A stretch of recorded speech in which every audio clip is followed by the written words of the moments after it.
Chief Minister Pramod Sawant has urged parents to strictly prevent children from visiting unsafe water bodies such as streams and rivers.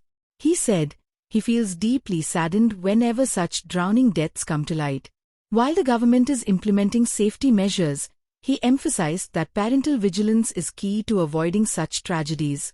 On 13th April, two siblings drowned while bathing in the sea at Kanangu Enim, Kanakona. 10-year-old Shlok Naik and his elder sister Sanika Naik had gone to the beach with their families.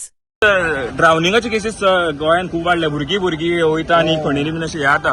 So तेजेर तुमी precautions कितें घेतले?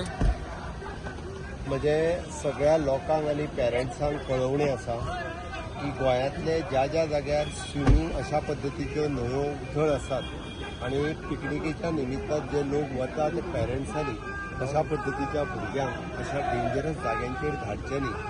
आमी वेळच्या वेळी अशा पद्दतीच्या dangerous जाग्यांचेर board लायल्ले आसा. It is a no swimming zone म्हणून.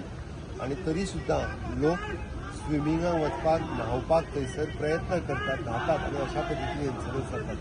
अत्यंत दुर्दैवी घटना पयर जी कुडचड्या वेळी काणकोणांतल्यान घडली. म्हाका मना पासून म्हाका खूब वायट दिसता. बट सरकार आपल्या परीस ज्या ज्या जाग्याचेर प्रिकॉशन्स घेवपाक जाय त्या त्या जाग्याचेर प्रिकॉशन्स घेत आसता. बट हांव लोकांक अपील करता की लोकांनी सहसा खंयसरूच असल्या पद्दतीन ज्या जाग्यार सेफ्टी ना त्या जाग्यार स्विमिंगा खातीर उतरचें न्ही, ही म्हजी रिक्वेस्ट. अशें बॅन बीन करतले खणी बीन आहा पळय तसले ऑलरेडी केल्ले आसा. Like, subscribe, and get notified.